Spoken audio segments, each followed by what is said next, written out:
Itapon mo ang basurang iyan. Hindi kailangan ng isang artsega ang basahan mula sa isang hampas lupa.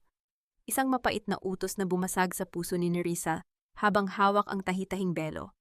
Ang lalaking pinangakuan siyang pakakasalan ngayon ay nakatayo sa harap ng isang mayamang eredera, suot ang ngising puno ng pandidiri. Sa gitna ng malakas na ulan, pinalayas siya na parang asong ligaw mula sa hasyenda na itinuring niyang tahanan. Ngunit sa ilalim ng lumang dambana ng kanyang yumaong ina, may isang lihim na naghihintay, isang katotohanang yayanig sa buong Negros. Sino nga ba ang tunay na may-ari ng lupang inaapakan ng mga Arcega? Magsisimula na ang paniningil ng isang pusong binaliwala. Itapon mo na ang lahat ng ilusyong iyan, Nerissa. Tapos na tayo.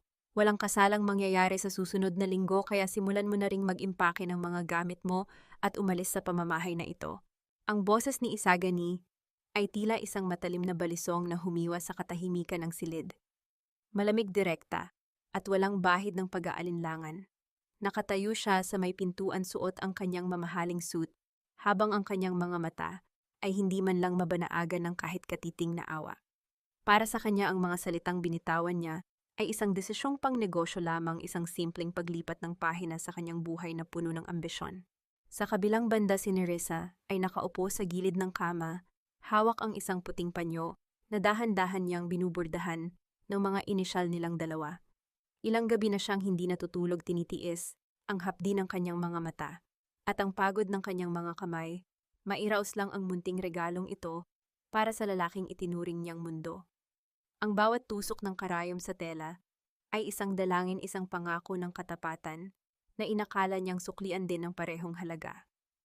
Ngunit sa isang iglap, ang bawat hibla ng sinulid na kanyang pinaghirapan ay tila naging mga kadenang sumasakal sa kanyang leeg. Bumagsak ang karayom mula sa nanginginig niyang mga daliri. Hindi niya narinig ang pagtama nito sa sahig, ngunit naramdaman niya ang matulis na dulo nito sa kanyang puso. Ang dugong namuo sa dulo ng kanyang daliri ay dahan-dahang pumatak sa puting tela, mabilis na kumalat, at naging isang pulang mantsa na tila sumusumpa sa kanyang kawalang malay. Isagani, anong ibig mong sabihin? Isang linggo na lang ikakasal na tayo. Ang lahat ng handa, ang simbahan, ang mga bisita. Ang boses ni Nerissa ay halos isang bulong nanginginig at hirap na lumabas mula sa kanyang nanunuyong lalamunan. Ang kanyang paningin ay nagsisimulang lumabo dahil sa nagbabadyang mga luha, ngunit pinilit niyang tumingin ng diretso sa lalaking mahal niya. Isang mapait na ngisi ang gumuhit sa mga labi ni Isagani. Be realistic, Nerissa. My family's company is drowning. Kailangan namin ng investor at ang tanging paraan para makuha iyon ay ang pakasalan ko si Clarice Villafuerte. She has the money, the influence, and the status na hinding-hindi mo maibibigay sa akin kahit magtrabaho ka pa hanggang sa kabilang buhay. Pumasok sa silid si Doña Aurora, ang ina ni Isagani, na may dalang aura ng kapangyarihan at puot. Ang kanyang mga alahas ay kumikinang sa ilalim ng ilaw, tila nangungutya sa kahirapan ni Nerissa. Huwag mo nang pahabain pa ito, Nerissa. You were just a temporary comfort for my son. Isang libangan habang wala pa ang tamang babae para sa kanya. Ngayong narito na si Clarice, wala ka ng pwesto sa Hacienda Arcega. Matuto kang tumingin sa salamin para malaman mo kung saan ka lulugar. Ang bawat salita ni Doña Aurora ay tila mga sampal na paulit-ulit na dumadapo sa pisngi ni Nerissa. Ang sakit ay hindi lamang nasa kanyang pandinig kundi nanunuot sa kanyang buong pagkatao. Dinudurog ang kanyang dangal hanggang sa maging abo. Ang lahat ng sakripisyo niya para sa pamilyang ito, ang pag-aalaga sa may sakit na donya, ang pagtulong sa pagpapatakbo ng mga gawain sa hasyenda, ang paglimot sa sariling pangarap, ay binaliwala na parang dumi sa kalsada. Tumayo si Nerissa bagaman ang kanyang mga binti ay tila gawa sa marupok na kawayan. Ang kanyang dibdib ay kumakabog ng marahas, bawat tibok ay tila isang pagsabog ng hapdi. Tiningnan niya si Isagani, naghahanap ng kahit anong senyales ng dating pag-ibig, kahit isang kislap man lang ng pagsisisi. Ngunit ang nakita niya lamang ay ang kawalan ng pakiramdam, ang pader na itinayo ng lalaki sa pagitan nila. Ganun na lang ba yon, Isagani? Parang damit na luma na kailangang itapon dahil may bago na. Tanong niya habang ang unang patak ng luha ay tuluyang gumulong sa kanyang pisngi. Don't make this harder than it already is, Nerissa. Sagot ni Isagani habang tumatalikod. Ang mga tauhan na ang maglalabas ng mga gamit mo. Huwag mo nang hintayin, nakaladkarin ka pa nila palabas. Habang naglalakad palayo ang mag-ina, Ang tunog ng kanilang mga hakbang sa sahig na nara ay tila mga martilyong pumapako sa kabaong ng mga pangarap ni Nerissa. Nanatili siyang nakatayo sa gitna ng silid mag-isa, habang ang katahimikan ay tila isang malawak at madilim na karagatan na handang lumamon sa kanya. Ang panyong may mantsa ng dugo ay mahigpit niyang nayukom sa kanyang palad. Ang sakit ng pagkabaon ng kanyang sariling mga kuko sa balat ay hindi man lang niya naramdaman kumpara sa pagkawasak ng kanyang kaluluwa. Lumabas siya ng mansyon bitbit, ang isang lumang maleta, ang tanging pag-aaring hindi kinuha sa kanya. Sa labas ang langit ay tila nakikiramay sa kanyang pighati. Ang malakas na buhos ng ulan ay agad na nagpabasa sa kanyang manipis na damit, tila pilit na hinuhugasan ang bawat bakas ng halik at yakap ni Isagani na nanatili sa kanyang balat.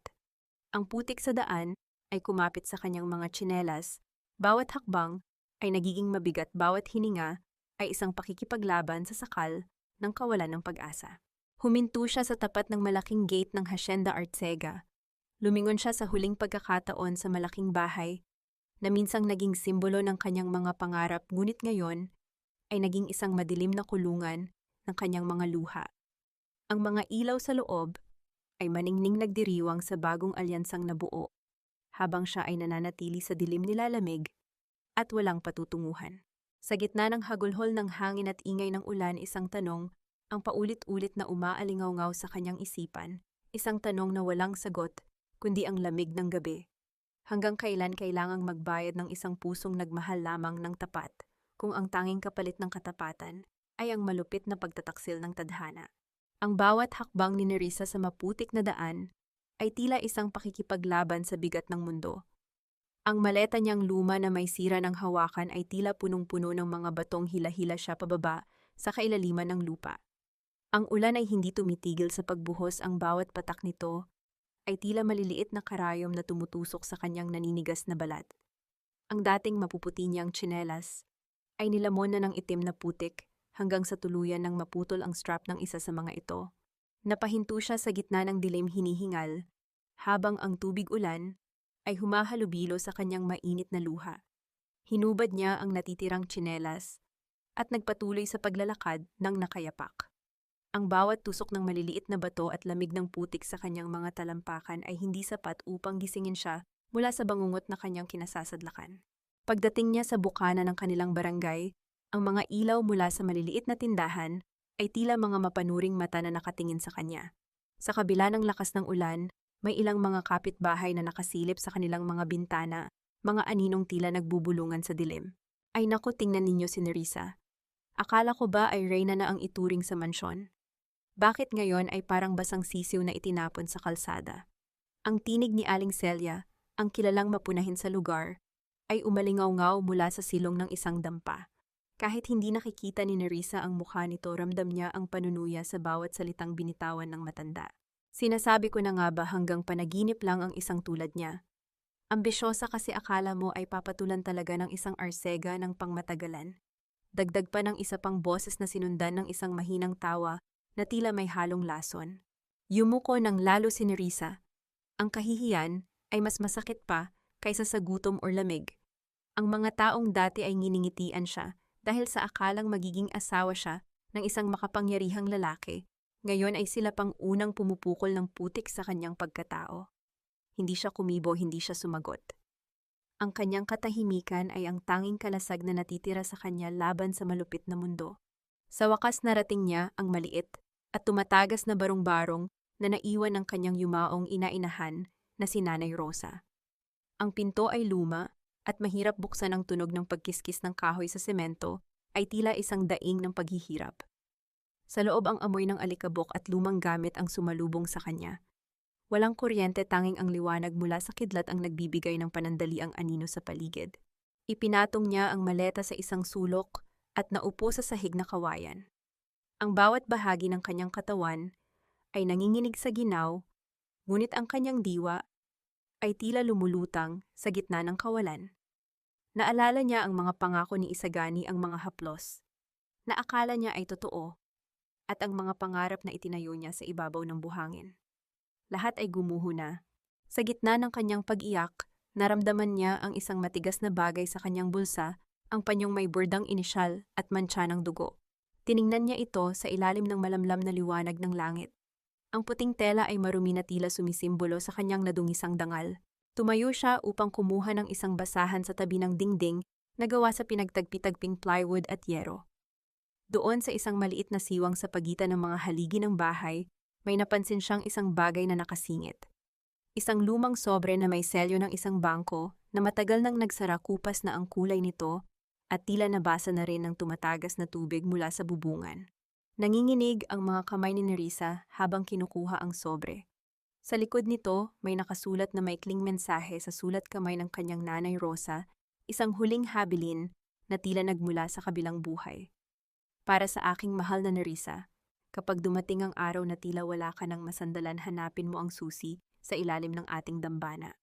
Huwag kang matatakot sa katotohanan dahil ito ang magpapalaya sa iyo. Ang kanyang puso ay muling kumabog ng mabilis, isang kaba na may halong kuryosidad ang dumaloy sa kanyang mga ugat. Ano ang lihim na itinago ng matanda sa loob ng maraming taon? Bakit kailangang hintayin ang kanyang pagbagsak bago ito ipaalam sa kanya? Tumingin si Nerissa sa lumang altar sa kabilang sulok ng bahay, kung saan ang isang kupas na larawan ng Birheng Maria ay tila nakatingin sa kanya ng may awa. Ang katahimikan sa loob ng barong-barong ay tila nabasag ng tunog ng malalakas na kulog sa labas, habang ang bawat kidlat ay nagbibigay ng nakasisilaw na liwanag sa madilim na sulok ng dambana. Dahan-dahan siyang lumapit sa altar, ang bawat hakbang ay may kasamang panalangin at takot. Ano ang naghihintay sa kanya sa ilalim ng alikabok ng nakaraan? Ang sobre sa kanyang kamay ay tila naging mabigat, isang pasanin na maaaring magpabago sa takbo ng kanyang buhay magpakailanman. Ang bawat patak ng ulan sa bubungang yero ay tila mga luhang hindi maubos-ubos, nagbibigay ng isang malungkot na himig sa loob ng madilim na barong-barong. Sa gitna ng katahimikan, tanging ang mabigat na paghinga ni Nerissa ang maririnig, bawat bugso ng hangin na pumapasok sa mga siwang ng dingding ay tila isang malamig na yakap mula sa nakaraan. Lumapit siya sa altar, ang dambanang naging saksi sa libu-libong panalangin ng kanyang nanay Rosa at ang tanging lugar kung saan nananatiling buhay ang alaala ng katapatan. Dahan-dahan siyang lumuhod sa malamig na sahig. Ang kanyang mga tuhod ay nanginginig, hindi lamang dahil sa ginaw, kundi dahil sa bigat ng kaba sa kanyang dibdib. Sa ilalim ng altar kung saan nagtatago ang pinakamakapal na alikabok, dahan-dahan niyang kinapa ang isang maliit na butas sa semento. Doon naramdaman ng kanyang mga daliri ang isang malamig na bakal, isang lumang susi na nakabalot sa isang kupas na telang pelus. Sa bawat paggalaw niya, tila may mga bulong siyang naririnig mula sa bawat sulok ng bahay. Ang mga bulong na ito ay hindi nananakot, kundi tila nag-aanyaya sa kanya na harapin ang katotohanang matagal nang itinago sa ilalim ng mga anino. Gamit ang susi, hinila niya ang isang kahong gawa sa matigas na nara na nakabaon sa ilalim ng dambana. Ang kahoy nito ay maitim na sa kalumaan, ngunit sa gitna nito ay may isang nakaukit na simbolo, isang agila na may hawak na sanga ng olibo, ang sagisag na tanging mga pamilyang may dugong bughaw ang nagmamay-ari. Nang dahan-dahan niyang buksan ang takip ng kahon, ang amoy ng lumang papel at tuyong bulaklak ay sumalubong sa kanya.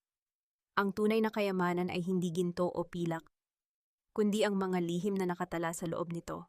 Sa ibabaw ng mga gamit ay isang makapal na tala-arawan, ang mga pahina nito ay naninilaw na sa panahon.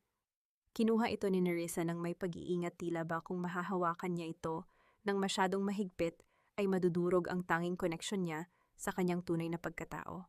Binuksan niya ang unang pahina. Ang sulat kamay ay maganda, ngunit tila isinulat sa ilalim ng matinding takot. Para sa aking anak, kung sakaling hindi na tayo magkita sa mundong ito, tandaan mo na ikaw ay hindi isang alila. Ang bawat butil ng asukal sa Hacienda Buenavista ay dinilig ng pawis at dugo ng iyong mga ninuno. Nanigas ang buong katawan ni Nerissa. Ang pangalang Buenavista ay tila isang kidlat na tumama sa kanyang diwa. Yun ang pangalan ng pamilyang orihinal na nagmamay-ari ng lahat ng lupain sa Negros, bago ito napunta sa mga kamay ng mga Arcega sa pamamagitan ng isang legal na bentahan na kailanman ay hindi naintindihan ng mga taga roon. Sa ilalim ng tala-arawan, nakita niya ang isang dokumentong may opisyal na selyo, ang kanyang tunay na sertipiko ng kapanganakan. Doon sa tapat ng pangalan ng ama ay nakasulat ang pangalan ni Don Eduardo Buenavista. Ang lalaking laging ikinukwento sa mga alamat ng Negros bilang huling tunay na hari ng asukal na namatay sa isang mahiwagang aksidente. Ngunit ang pinakanakakagimbal ay ang mga papeles na nasa pinakailalim. Mga orihinal na titulo ng lupa na nakapangalan sa kanyang ama at ang mga dokumento ng paglilipat ng ari-arian na halatang ginaya lamang ang lagda. Nakita niya ang mga liham mula sa ama ni Isagani, mga pakikiusap at paghingi ng tulong na nauwi sa isang masamang balak upang agawin ang lahat mula sa mga Buenavista. Hindi kami mga Arcega, kami ay mga magnanakaw sa sarili naming pamamahay. Ang linyang ito mula sa Talaarawan ay tila isang sumpa na paulit-ulit na umaling-awngaw sa pandinig ni Nerissa. Napahawak siya sa kanyang dibdib, ang hangin ay tila ayaw nang pumasok sa kanyang mga baga. Ang pamilyang pinaglingkuran niya nang may katapatan ang lalaking minahal niya hanggang sa huling hibla ng kanyang pagkatao, sila ang mga taong pumatay sa kanyang kinabukasan at nagnakaw ng kanyang pagkakakilanlan. Siya na itinuring nilang basahan ang siyang tunay na may-ari ng mansyong kinalakihan ni Isagani. Habang ang kidlat ay muling gumuhit sa kalangitan, ang liwanag nito ay tumama sa mukha ni Nerissa. Wala na ang takot sa kanyang mga mata. Wala na ang mga luha ng pangungulila. Sa halip, isang malamig at matalim na determinasyon ang sumibol sa kanyang puso, isang apoy na mas mainit pa sa anumang dusa. Tumingin siya sa labas sa direksyon ng Hacienda Arcega na nagniningning sa di kalayuan. Isang tanong ang nanatiling nakabitin sa kanyang isipan habang mahigpit niyang hawak ang mga patunay ng krimen ng pamilyang humamak sa kanya. Paano mo tatanggapin ang katotohanan na ang bawat pagkain na isinusubo mo at ang bawat lupang inaapakan mo ay pag-aari ng babaeng tinawag mong hampas lupa? Hindi ako si Nerissa Dalisay. Ako ay isang Buenavista, ang pangalang itinuring na alamat, ngunit ngayon ay naging mitsa ng aking pagbangon. Ang bulong na ito ni Nerissa ay tila isang sumpa na lumabas sa kanyang mga labi, humahalo sa malamig na hangin ng madaling araw. Ang mga papel na hawak niya, ang mga titulong may selyo ng ginto at ang sertipiko ng kanyang kapanganakan ay tila nagbabaga sa kanyang mga kamay. Bawat titik, bawat pirma ng kanyang ama ay tila mga buhay na saksi na sumisigaw ng katarungan pagkalipas ng 2 dekada ng pananahimik. Sa gitna ng tumatagas na bubungan, isang patak ng tubig ang bumagsak sa isang maliit na ipon ng ulan sa sahig. Doon sa malabong refleksyon ng tubig, nakita ni Nerissa ang kanyang sarili, ngunit hindi na ang kaawa-awang babaeng basang-basa sa ulan ang kanyang nakita. Ang babaeng nakatingin sa kanya ay may mga matang kasing talim ng kidlat at kasing lalim ng dagat, mga matang nagtataglay ng dangal ng isang tunay na Buenavista. Isang mapait na alaala ang bumalik sa kanyang isipan. Naalala niya noong bata pa siya, madalas siyang pagalitan ni Doña Aurora kapag nahuhuli siyang nakatingin sa malaking painting ni Don Eduardo Buenavista sa library ng mansyon. Huwag mong dungisan ng iyong tingin ang larawan ng isang dakilang tao, Nerissa. Isang hamak na katulong ka lang na pinalaki namin dahil sa awa ang palaging sambit ng matanda. Ngayon ang alaalang iyon ay tila isang lason na nagpapakulo sa kanyang dugo. Ang lalaking nasa painting ay ang kanyang ama. Ang mansyong iyon ay kanyang tahanan. At ang pamilyang nagpalaki sa kanya ay ang pamilyang pumatay sa kanyang mga magulang at nagnakaw ng kanyang kinabukasan. Ang bawat haplos ni Isagani sa kanyang pisngi noon ay tila naging malalaking paltos sa kanyang balat, isang paalala ng isang pag-ibig na itinayo sa ibabaw ng isang malaking kasinungalingan. Sa ilalim ng mga dokumento, may isang lumang litrato na nahulog. Ito ay larawan ng 2 lalaki sa gitna ng malawak na tubuhan. Ang isa ay ang kanyang ama, si Don Eduardo, na nakatayo ng tuwid at may dignidad. Ang isa naman ay ang ama ni Isagani, si Don Ricardo, na nakatungo at tila isang tagasunod lamang. Doon napatunayan ni Nerissa ang katotohanan. Ang mga Arcega ay nagsimula bilang mga katiwala lamang, mga taong pinagkatiwalaan, ngunit naging mga ahas na nanunuklaw sa kamay na nagpapakain sa kanila. Ninanakaw ninyo ang lahat mula sa akin. Pag-uulit ni Nerissa ang kanyang boses ay tila isang malamig na kumpas ng kamatayan. Ang aking yaman, ang aking pamilya, at pati na ang aking puso. Ngunit hindi ninyo mananakaw ang aking bukas. Dahan-dahan niyang itinupi ang mga papeles at ibinalik sa loob ng kahon. Isinuot niya ang kanyang lumang jacket at binuhat ang kahon na tila ba ito ang kanyang huling sandata. Alam niyang hindi niya ito kayang labanan ng mag-isa. Kailangan niya ng tulong ng taong nabanggit sa talaarawan ng kanyang inainahan, si Attorney Mateo, ang lalaking huling nakakita sa kanyang ama bago ang malagim na aksidente. Paalis na sana siya ng barong-barong nang biglang may marinig siyang isang marahas na kalampag sa kanyang pintuang gawa sa marupok na kahoy. Ang bawat hampas ay tila nanggagaling sa isang taong galit na galit nagpapayanig sa buong dampa. Nerissa, buksan mo ang pintong ito. Alam kong nariyan ka. Ang boses na yon ay hindi kay Isagani. Ito ay ang boses ng kanang kamay ni Doña Aurora, si Mang Teroy, ang taong gumagawa ng lahat ng maruruming trabaho ng pamilya Arcega. Napatitig si Nerissa sa pinto, ang kanyang puso ay tila gustong tumalon mula sa kanyang dibdib. Bakit sila naririto? Nalaman na ba nila ang tungkol sa kahon? O narito sila upang tuluyang patahimikin ang huling Buena Vista bago pa lumabas ang katotohanan? Ang bawat bayo sa marupok na pintuan ay tila isang hatol ng kamatayan na nanginginig sa buong paligid ng dampa. Ramdam ni Nerissa ang bawat pagyanig ng sahig na kawayan, tila ba ang mismong lupa ay gustong bumuka upang lamunin siya at ang lihim na kanyang hawak. Sa ilalim ng madilim na silid, tanging ang mabilis na tibok ng kanyang puso ang nagbibigay ng ritmo sa nakalulunod na takot. Mabilis niyang isinilid ang lumang kahon sa loob ng kanyang basang jacket, idinikit ito sa kanyang dibdib na tila isang bahagi ng kanyang sariling katawan. Hindi niya hahayaang makuha ito ng mga Arcega. Hindi sa pagkakataong ito na hawak na niya ang susi sa kanyang kalayaan. Sa isang malakas na pagtulak, ang trangka ng pinto ay tuluyang bumigay. Ang tunog ng nababali at nagbibitak na kahoy ay umalingaw-ngaw sa kabuuan ng maliit na bahay, kasunod ng pagpasok ng malamig na hangin at ang amoy ng basang lupa. Tumayo roon si Mang Teroy, ang kanyang anino ay tila isang higanting halimaw sa ilalim ng liwanag ng kidlat. Ang kanyang mga mata ay mabilis na naglakbay sa paligid hanggang sa huminto ang mga ito kay Nerissa. Ibigay mo sa akin ang kahon, Nerissa. Huwag mo nang pahirapan ang sarili mo. Ang boses ni Mang Teroy ay malamig at puno ng pagbabanta. Utos ni Doña Aurora na linisin ang lahat ng kalat na iniwan mo sa mansyon, kabilang na ang mga basurang ninakaw mo mula sa ilalim ng altar. Isang mapait na tawa ang kumawala sa mga labi ni Nerissa, bagaman ang kanyang buong katawan ay nanginginig sa takot. Basura, ang katotohanan ba ay itinuturing ninyong basura ngayon? Mang Teroy, o baka naman natatakot ang iyong amo na malaman ng buong mundo na sila ay mga magnanakaw na nagtatago sa likod ng mamahaling alahas? Hindi na sumagot ang lalaki. Humakbang siya nang pasulong ang kanyang mga kamay, ay handang sumunggab. Ngunit si Nerissa, na lumaki sa hirap at sanay sa bawat sulok ng barangay, ay mas mabilis. Bago pa siya maabutan, mabilis siyang tumalon palabas ng bintana sa likurang bahagi ng dampa. Ang kanyang pagbagsak sa maputik na lupa ay masakit, ngunit ang adrenaline na dumadaloy sa kanyang mga ugat ay mas matindi kaysa sa anumang pisikal na dusa.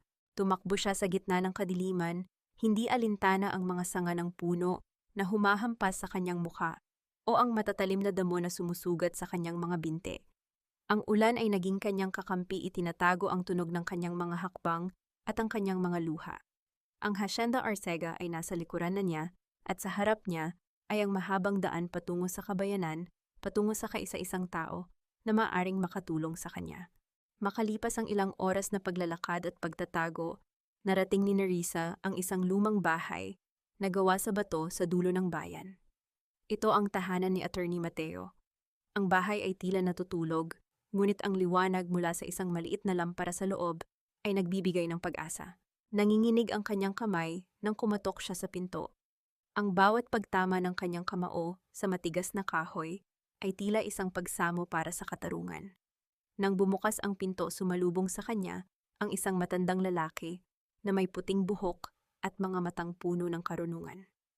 Sino ka't tanong ng abogado, ang kanyang boses ay paos ngunit may awtoridad.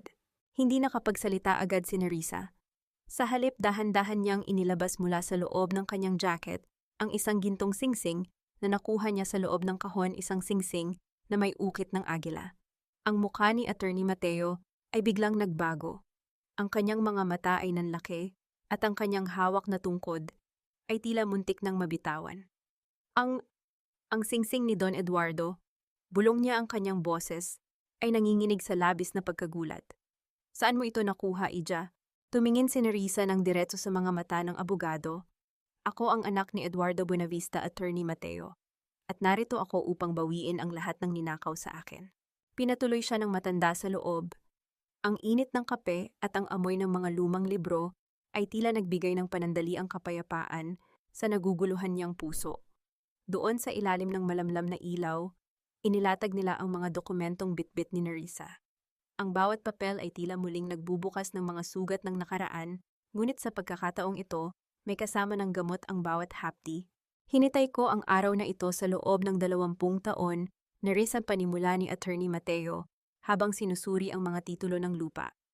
Alam kong hindi aksidente ang pagkamatay ng iyong ama, ngunit wala akong sapat na ebidensya noon. Ang mga Arcega ay makapangyarihan, at ang batas ay tila naging bulag sa kanilang mga kasalanan. Ngunit ngayon, attorney, hindi na sila makakatakas. Sabi ni Nerissa, ang kanyang boses ay matatag na. Ayaw ko ng dugo, ayaw ko ng karahasan. Gusto ko lamang na makuha nila ang nararapat para sa kanila, ang kahihiyan at ang pagbagsak ng kanilang imperyong gawa sa kasinungalingan. Isang tipid na ngiti ang gumuhit sa mga labi ng abogado. Kung gayon, kailangan nating maging matalino. Ang kasal ni Isagani at Clarice Villafuerte ay gaganapin sa susunod na linggo. Iyon ang pagkakataon na hinihintay natin. Doon sa harap ng lahat ng tao na kinatatakutan nilang malaman ang katotohanan, doon tayo maniningil. Habang nakaupo si Nerissa sa harap ng matandang abogado, isang bagong pakiramdam ang lumaganap sa kanyang katawan. Ito ay hindi na ang sakit ng pag-ibig na nawala, kundi ang tamis ng katarungang paparating. Ngunit sa kabila ng kanyang determinasyon, isang maliit na bahagi ng kanyang puso ang tila kumikirot pa rin. Handa ka na ba, Nerissa? Tanong ni Attorney Mateo. Dahil kapag sinimulan natin ito, wala na itong balikan. Sisirain natin ang buhay ni Isagani sa paraang hinding-hindi niya malilimutan. Tumitig si Nerissa sa dilim sa labas ng bintana. Ang kanyang anino ay nakalarawan sa salamin, isang Buena Vista na handang lumaban. Ang bawat luhang pumatak sa ulan ay may kapalit, attorney, handa na ako. Ngunit sa gitna ng kanilang pagpaplano, isang malakas na busina ng sasakyan ang narinig mula sa labas ng bahay kasunod ng liwanag ng mga headlight na tumama ng diretso sa bintana ng opisina ni Attorney Mateo. May dumating na hindi inaasahang panauhin. Mabilis na pinatay ni Attorney Mateo ang lampara sa loob ng silid, dahilan upang mabalot sila ng madilim na anino. Sumilip siya sa maliit na siwang ng bintana. Ang kanyang mga mata ay pikit na tila nag-aanalisa sa panganib na nasa labas. Ang bawat tibok ng puso ni Nerissa ay tila isang tambol na nagbababala ng gulo. Sino ang susunod sa kanya sa gitna ng gabi? Sino ang may lakas ng loob na gambalain ang katahimikan ng kaisa-isang taong pinagtataguan niya? Dahan-dahang bumukas ang pinto ng sasakyan. Ang tunog ng pagpihit ng bakal ay umalingaw-ngaw sa tahimik na kalsada. Isang matandang babae ang lumabas, ang kanyang buhok ay gulo-gulo at ang kanyang manipis na duster ay basang-basa ng ulan. Ito ay si Tiap Lang. Ang kanyang mga mata ay puno ng takot at ang kanyang paghinga ay tila isang ibon na hinahabol ang huling hininga. Nerissa, Nerissa, anak. Ang tawag ni Chapelang, ang boses ay nanginginig at puno ng pighati. Mabilis na binuksan ni Attorney Mateo ang pinto upang papasukin ang matanda. Agad na yumakap si Chapelang kay Nerissa. Ang lamig ng kanyang katawan ay bumasag sa panandali ang init na naramdaman ng dalaga. Wala na ang bahay mo, Nerissa. Sinunog nila. Sinunog ng mga tauhan ni Doña Aurora ang barong-barong mo para burahin ang lahat ng alaala mo sa barangay. Ang balitang iyon ay tila isang malamig na tubig na ibinuhos sa nagbabagang galit ni Nerissa. Wala na ang maliit niyang dampa. Wala na ang dambana ng kanyang ina. Ngunit sa halip na maiyak ang kanyang mga mata, ay tila naging mga uling na lalong nag-alab. Gusto nilang burahin ang aking bakastya dahil natatakot silang mahanap ko ang aking daan pabalik. Bulong ni Nerissa, ang kanyang boses ay malamig pa sa gabi. Samantala sa loob ng Hacienda Arcega, ang kapaligiran ay kabaligtaran ng dilim at hirap na nararanasan ni Nerissa. Ang mansyon ay nagniningning sa ilalim ng mga dambuhalang chandelier na gawa sa kristal. Ang amoy ng mamahaling pabango at bagong luto ng mga putahe ay humahalo sa halimuyak ng mga bulaklak na inangkat pa mula sa malalayong lugar. Ang bawat sulok ng bahay ay tila sumisigaw ng karangyaan. Ilang beses ko bang sasabihin sa iyo na ayaw ko ng anumang lukot sa tablecloth na ito? Ang sigaw ni Doña Aurora sa isang batang katulong na nanginginig sa takot. Ang pamilya Villafuerte ang darating bukas. Gusto kong makita nila na ang mga Arcega ay may klase hindi tulad ng mga hampas lupa na nakatira sa paligid natin. Si Isagani ay nakatayo sa balkonahe, hawak ang isang baso ng alak. Tila hindi niya naririnig ang bulyaw ng kanyang ina. Ang kanyang tingin ay nakatuon sa malawak na tubuhan sa lugar kung saan alam niyang pinalayas niya ang babaeng minsan niyang sinabihan ng mahal kita. May katiting na kurot sa kanyang dibdib, ngunit agad niya itong nilunod ng isa pang lagok ng alak. Para sa kanya ang kasal kay Clarice ay ang tanging paraan upang manatiling nakatayo ang kanilang pangalan. Sa gitna ng katuwaan at paghahanda isang anino, ang dahan-dahang gumagalaw sa gilid ng tubuhan. Si Nerissa na nakabalot ng isang itim na bandana upang itago ang kanyang mukha ay dahan-dahang lumalapit sa mansyon. Nais niyang makita ang mukha ng mga taong nagnakaw sa kanya. Nais niyang maramdaman ang bawat hagupit ng kawalang katarungan upang mas lalong tumibay ang kanyang loob. Nakita niya ang mga magsasaka sa gilid ng kalsada, mga taong ang mukha ay tuyot at ang mga kamay ay puno ng kalyo. Sila ang mga taong nagtatrabaho ng 12 oras sa ilalim ng araw, ngunit ang tanging nakukuha ay barya-baryang sweldo na kulang pa pambili ng bigas. Nakita niya ang isang matandang lalaki na pinagkaitan ng gamot dahil sa utang nito sa pamilya Arcega. Ang bawat sakripisyo ng mga taong ito ay ang siyang nagpapakintab sa mga alahas na suot ni Doña Aurora.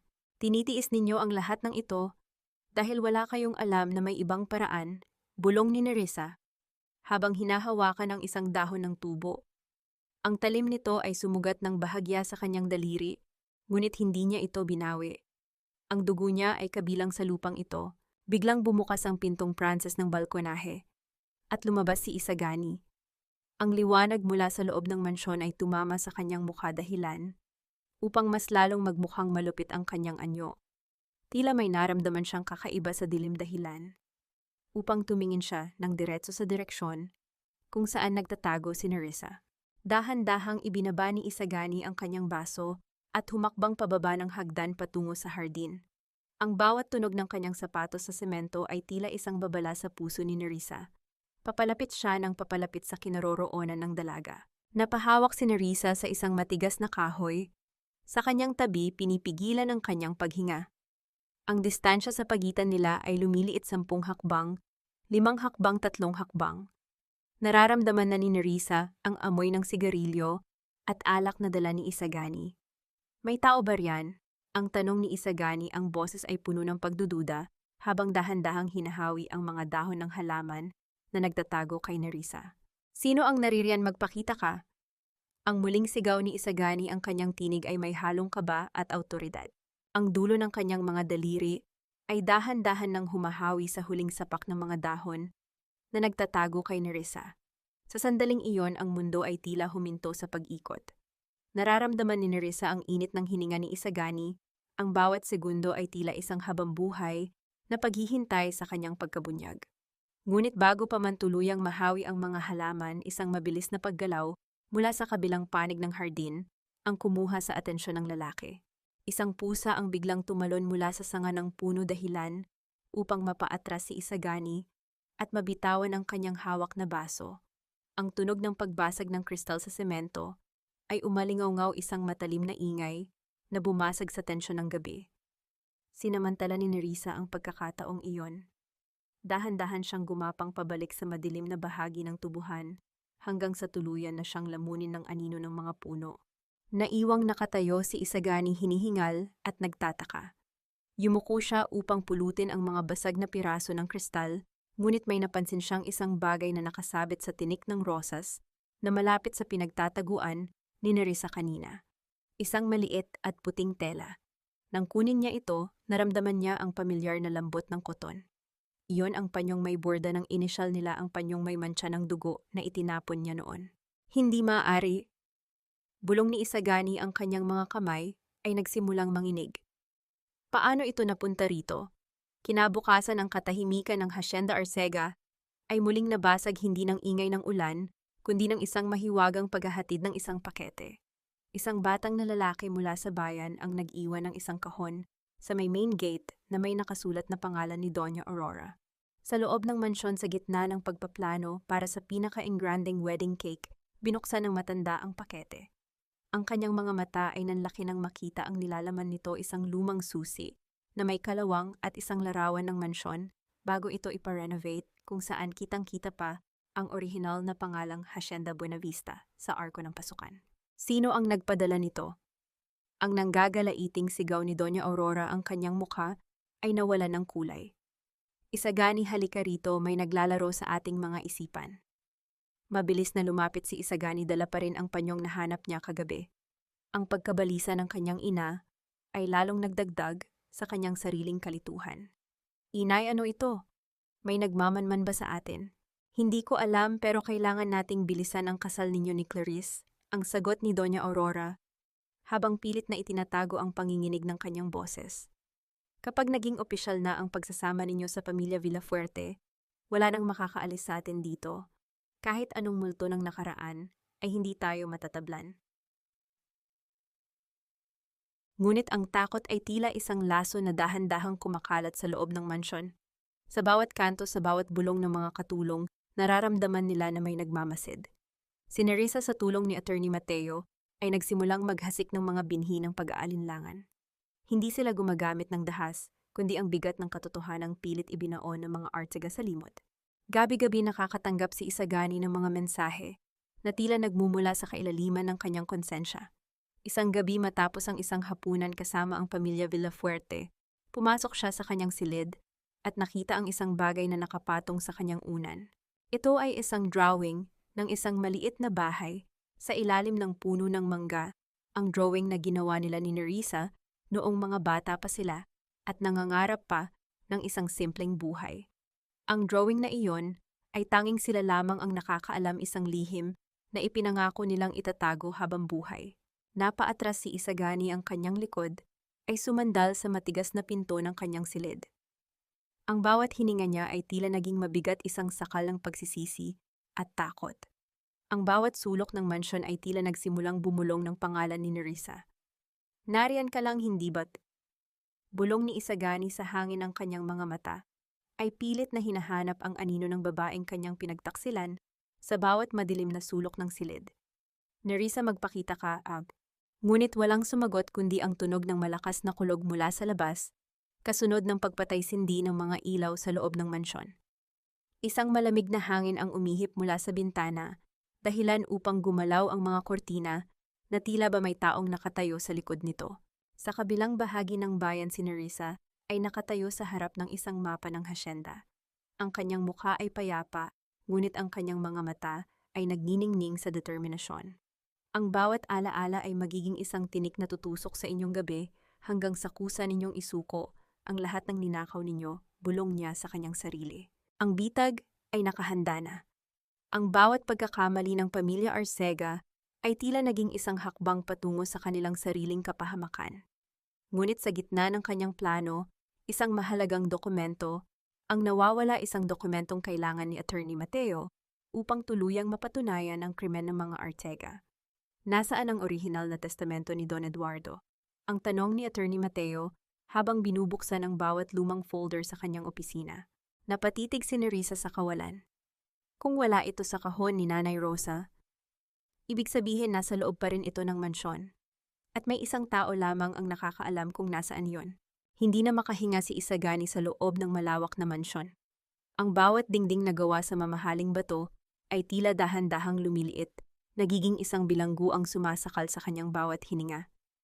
Ang amoy ng mamahaling pabango ni Clarice, na humahalimuyak sa pasilyo, ay tila naging isang lason na nagpapakirot sa kanyang ulo. Sa tuwing ipipikit niya ang kanyang mga mata, ang drawing na nahanap niya sa kanyang unan ay muling nabubuhay, isang paalala ng isang payak na pangarap na kanyang pinatay, kapalit ng isang trono na gawa sa kasinungalingan. Sa gitna ng gabi, kinuha niya ang susi ng kanyang sasakyan at mabilis na lumabas. Hindi niya alam kung saan siya pupunta, ngunit ang kanyang mga kamay ay tila may sariling isip. Habang minamaneho niya ang sasakyan, patungo sa dulo ng hasyenda, sa lugar kung saan ang sapa ay bumubulong sa gitna ng mga puno ng kawayan. Iyon ang kanilang lihim na tagpuan ni Nerissa noon, ang lugar kung saan ang bawat pangako ay tila kasing linaw ng agos ng tubig. Pagdating niya sa pampang, ang tunog ng pag-agos ng sapa sa ibabaw ng mga bato ay tila isang malungkot na awit ng nakaraan. Ang hangin ay malamig, humahaplos sa kanyang mukha na tila ba may dalang babala. Sa ilalim ng malamlam na liwanag ng buwan, nakita niya ang isang anino na nakatayo sa tabi ng malaking puno ng akasya. Isang babaeng nakasuot ng puting damit, ang buhok ay hinahampas ng hangin. Nerissa, ang tawag ni Isagani, ang kanyang boses ay nanginginig sa pagitan ng takot at pananabik. Dahan-dahang humarap ang babae. Ang mukha ni Nerissa ay payapa, ngunit ang kanyang mga mata ay tila dalawang malalim na balon na puno ng misteryo. Wala na ang takot na dating nananahan sa kanyang mga tingin. Ngayon ang nakikita ni Isagani ay ang isang babaeng may taglay na kapangyarihang hindi niya kailanman maiintindihan. Bakit ka naririto, Isagani? Hindi ba dapat ay abala ka sa paghahanda para sa iyong engrandeng kasal? Ang boses ni Nerissa ay kasing lamig ng tubig sa sapa. Walang bahid ng galit, ngunit puno ng matalim na pait. Humakbang ng pasulong si Isagani, ang kanyang mga kamay ay nakabukas na tila nagmamakaawa. Ano ba ang ginagawa mo sa amin, Nerissa? Ang mga mensahe, ang mga gamit na biglang lumilitaw sa mansyon. Itigil mo na ang larong ito. Kung pera ang kailangan mo, sabihin mo lang. Bibigyan kita ng sapat na halaga para makapagsimula ka sa ibang lugar. Lumayo ka na para sa ikakatahimik nating lahat. Isang mapait na tawa ang kumawala sa mga labi ni Nerissa. Ang tunog nito ay tila isang basag na kristal sa gitna ng katahimikan. Pera. Akala mo ba ay mabibili mo ang bawat luhang pumatak sa aking mga mata? Akala mo ba ay mababayaran mo ang bawat sakripisyong ibinigay ko para sa pamilyang nagnakaw ng aking pagkatao? Hanggang ngayon, Isagani, ang tingin mo pa rin sa akin ay isang bagay na may presyo. Nerissa, be reasonable. Ang sigaw ni Isagani, ang kanyang kayabangan, ay muling lumilitaw sa kabila ng kanyang takot. Anong laban mo sa amin? Kami ang may hawak ng lupang ito. Kami ang may kapangyarihan. Kahit anong gawin mo, mananatili kang isang hamak na ulila sa mata ng mundo. Ginagawa ko lang ito dahil ayaw kong makita kang tuluyang masira. Sa isang mabilis na paggalaw, lumapit si Nerissa sa lalaki. Ang distansya sa pagitan nila ay sapat na upang maramdaman ni Isagani ang init ng puot na nagmumula sa dalaga.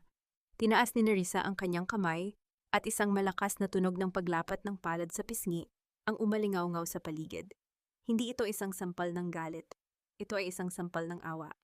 Nanigas si Isagani, ang kanyang mukha ay nalingat sa isang tabi habang nararamdaman ang hapdi na nanunuot hanggang sa kanyang buto. Ang kanyang dignidad na pilit niyang itinatayo ay tila gumuho sa isang iglap. Sinampal kita hindi dahil kinamumuhian kita, Isagani. Bulong ni Nerissa, ang kanyang hininga ay humahaplos sa tainga ng lalaki. Sinampal kita dahil naaawa ako sa iyo. Ang mansyong tinitirhan mo ay isang libingan ng iyong konsensya. Ang yaman na ipinagmamalaki mo ay isang utang na hindi mo kailanman mababayaran. At ang babaeng papakasalan mo ay isang salamin ng iyong sariling kawalang halaga. Umatras si Nerissa, ang kanyang anino ay muling naging bahagi ng dilim. Huwag kang mag-alala, hindi ako ang sisira sa iyo. Ang sarili mong mga kasinungalingan ang gagawa niyon. At kapag dumating ang araw na iyon, huwag kang lilingon sa akin upang humingi ng tulong dahil sa oras na iyon, wala na ang Nerissa na minahal mo. Tanging ang katarungan na lamang ang maiiwan. Naiwang nakatayo si Isagani sa tabi ng sapa, hawak ang kanyang namumulang pisngi. Ang bawat salita ni Nerissa ay tila mga latigo na humahagupit sa kanyang kaluluwa. Sa kanyang pag-iisa, naramdaman niya ang isang bagay na hindi niya naranasan, kailanman ang tunay na takot sa isang bukas na wala na siyang kontrol. Habang pabalik siya sa kanyang sasakyan, isang liwanag mula sa isang flashlight ang tumama sa kanyang mukha. Sa dulo ng daan, nakatayo ang kanyang ina, si Doña Aurora, na may dalang matalim na tingin at isang baril sa kanyang kamay. Ibagsak mo ang laruang iyan, Isagani. Ang isang arsega ay hindi nag-aaksaya ng luha para sa isang basura.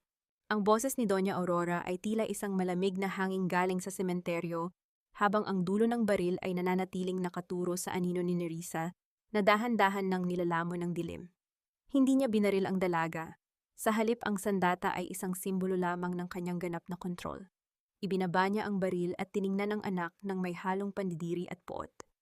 Bumalik ka sa sasakyan, may piging na naghihintay sa atin at hindi ko hahayaang masira ang gabing ito dahil sa iyong kahinaan. Pagbalik sa mansyon ang Hacienda Arcega ay balot ng isang huwad na ningning. Ang mga kristal na baso ay nagtatama sa isa't isa, ang tunog ng tawanan ng mga bisitang kabilang sa alta sosyedad ay pumupuno sa bawat sulok ng malawak na bulwagan. Ito ang Despedida de Soltera, ang huling gabi ng pagiging dalaga ni Clarice Villafuerte. Ngunit sa likod ng mga mamahaling kurtina at baha ng alak ang bawat ngiti ay tila isang maskara na dahan-dahang nagbibitak. Si Clarice na balot ng sutlang kulay ginto ay nakatayo sa tapat ng malaking salamin sa library. Ang kanyang kagandahan ay matalim ngunit ang kanyang mga mata ay walang kislap ng saya. Nang pumasok si Doña Aurora hindi man lang siya lumingon. Ang kanyang mga daliri ay may hawak na isang piraso ng papel, isang pinal na abiso mula sa bangko para sa pagrimata ng Hacienda Arcega. Alam ko ang totoo, tita. Ang bungad ni Clarice, ang boses ay puno ng pait at kapangyarihan. Baon kayo sa utang. Ang mansyong ito ang mga lupain, pati na ang apelidong ipinagmamalaki ninyo. Lahat ay nakasangla. Kaya ninyo ako gustong ipakasal kay Isagani dahil kailangan ninyo ang yaman ng pamilya ko para hindi kayo pulutin sa kalsada. Nanigas si Doña Aurora ngunit mabilis niyang naitago ang gulat sa likod ng isang mapanuring ngisi. Lumapit siya kay Clarice at hinawakan ang balikat ng dalaga ang kanyang mga kuko ay bahagyang bumaon sa mamahaling tela. Matalino kang bata, Clarice, pero huwag mong kalilimutan na kailangan mo rin kami. Ang pamilya mo ay may pera pero wala kayong dugong bughaw. Ang kasal na ito ay isang transaksyon. Ibibigay namin ang prestihiyo, ibibigay ninyo ang pondo. Isang patas na palitan, hindi ba?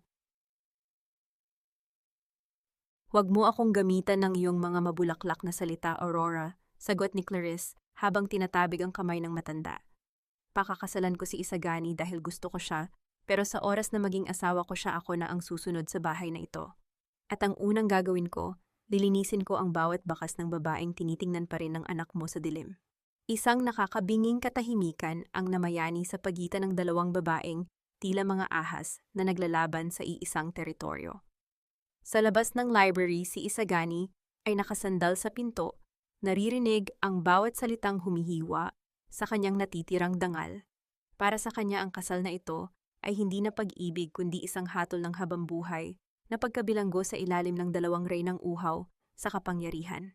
Habang nagpapatuloy ang piging sa loob, isang lihim na pagpupulong ang nagaganap sa silong ng mansyon. Inatasan ni Doña Aurora ang kanyang mga katiwala. Makinig kayong mabuti. Pagkatapos ng kasal bukas, ilalabas ninyo ang utos ng demolisyon. Lahat ng mga taong bukid na nakatira sa gilid ng tubuhan, palayasin ninyo. Sunugin ang kanilang mga barong-barong kung kailangan. Gagamitin natin ang lupang iyon para sa bagong proyektong pang-industriya ni Clarice. Wala nang silbi ang mga hampas lupang iyan sa bagong Hacienda Arcega. Hindi nila alam sa labas ng bintana sa gitna ng mga dahon nang gumamela isang pares ng mga mata ang nakasaksi sa lahat. Si Nerissa na dahan-dahang gumapang palapit upang hanapin ang nawawalang testamento ay narinig ang bawat tila hatol na salita ni Doña Aurora. Ang kanyang puso ay tila sasabog sa galit.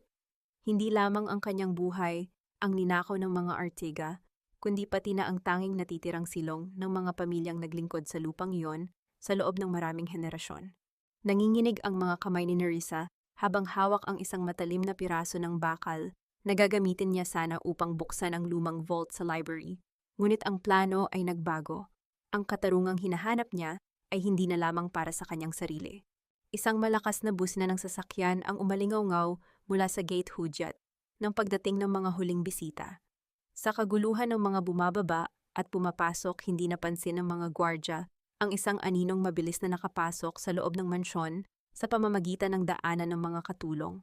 Habang ang lahat ay nakatuon sa pagtataas ng baso para sa cheers, si Nerissa ay nasa loob na ng library. Ang kanyang kamay ay dahan-dahang dumidikit sa likod ng malaking painting ni Don Eduardo Buenavista. Ramdam niya ang isang lihim na siwang sa likod ng canvas, isang lugar na tanging ang kanyang ama lamang ang nakakaalam. Ngunit bago pa niya mahila ang dokumentong nasa loob, bumukas ang pinto ng library at pumasok ang isang taong huling inaasahan niyang makikita sa gabing iyon. Tumigil ang pagtibok ng mundo para kay Nerissa nang marinig ang pag-ikot ng hawakan ng pinto. Ang bawat segundo ay tila naging isang dambuhalang timbang na nakadagan sa kanyang paghinga. Mabilis niyang nakuha ang lumang sobreng nakatago sa likod ng kwadro. Ang bawat haplos ng kanyang daliri sa papel ay tila isang kuryenteng nagmumula sa kanyang ama. Isiniksik niya ito sa kanyang dibdib eksakto nang bumukas ang pinto at iluwa ang isang aninong may dalang amoy ng lupa at pawis. Hindi ito si Isagani, hindi rin si Doña Aurora. Ang nakatayo roon ay si Mang Canor, ang matandang hardinero na naglingkod sa Hacienda Buenavista bago pa man ito naging Hacienda Arcega. Ang kanyang mga mata na malabo na dahil sa katandaan ay nanlaki nang makita ang dalaga sa ilalim ng malamlam na liwanag ng buwan na tumatagos sa bintana. Senyorita Nerissa, ang bulong ng matanda ang kanyang boses, ay tila isang hanging nagmumula sa nakaraan. Ang kanyang mga kamay na puno ng kalyo ay nanginginig habang dahan-dahang itinatapat ang kanyang lampara sa mukha ng dalaga. Hindi nakagalaw si Nerissa. Handa na siyang tumalon sa bintana, ngunit ang pananalita ng matanda ay tila isang tanikalang pumigil sa kanya. Mang Canor, wag po kayong mag-iingay pakiusap. Isang luha ang gumulong sa kulubot na pisngi ng matanda. Dahan-dahan siyang lumapit at sa gulat ni Nerissa ay lumuhod ito sa kanyang harapan. Hinitay ko ang araw na ito, anak. Alam ko ang katotohanan.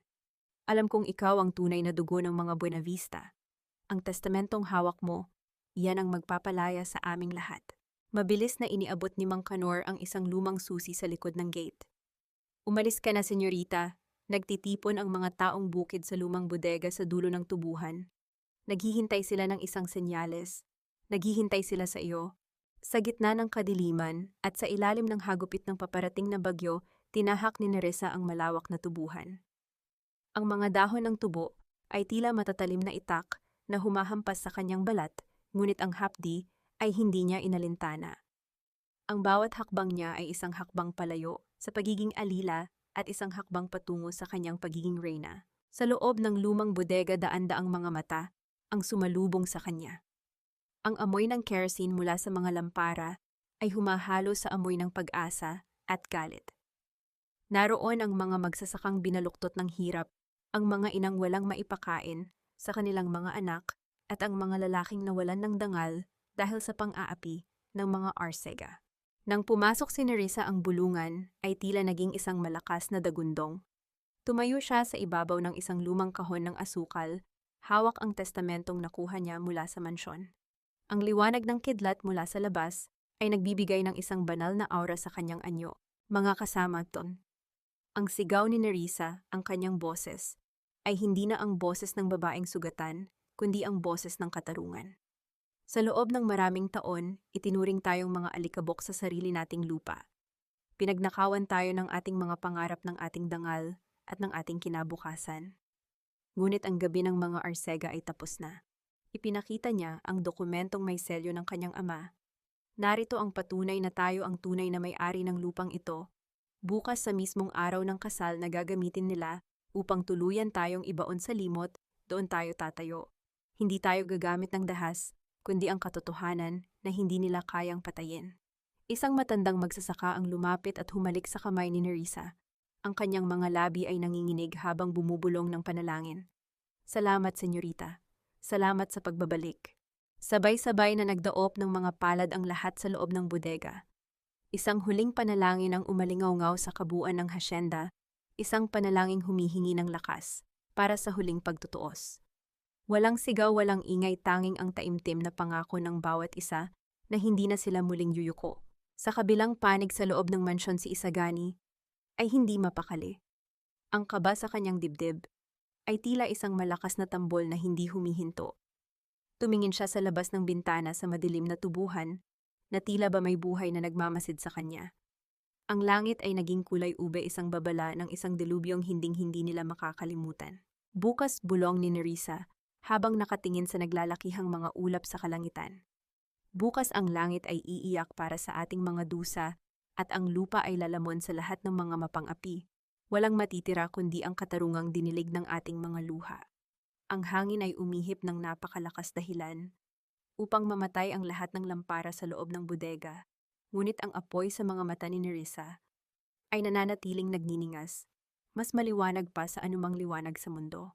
Ang bawat kampana ng simbahan na umaalingaw-ngaw sa kabuuan ng bayan ay hindi tunog ng pagdiriwang, para sa pandinig ni Isagani.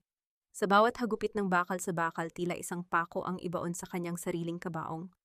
Nakatayo siya sa harap ng altar, ang kanyang suit ay gawa sa pinakamahal na sutla, ngunit ang pakiramdam niya ay tila suot niya ang isang mabigat na tanikala na dahan-dahang humihila sa kanya pababa sa kailaliman ng lupa. Ang loob ng cathedral ay punong-puno ng mga puting liryo. Ang halimuyak nito ay masyadong matapang sapat na upang mahilo ang sinumang papasok.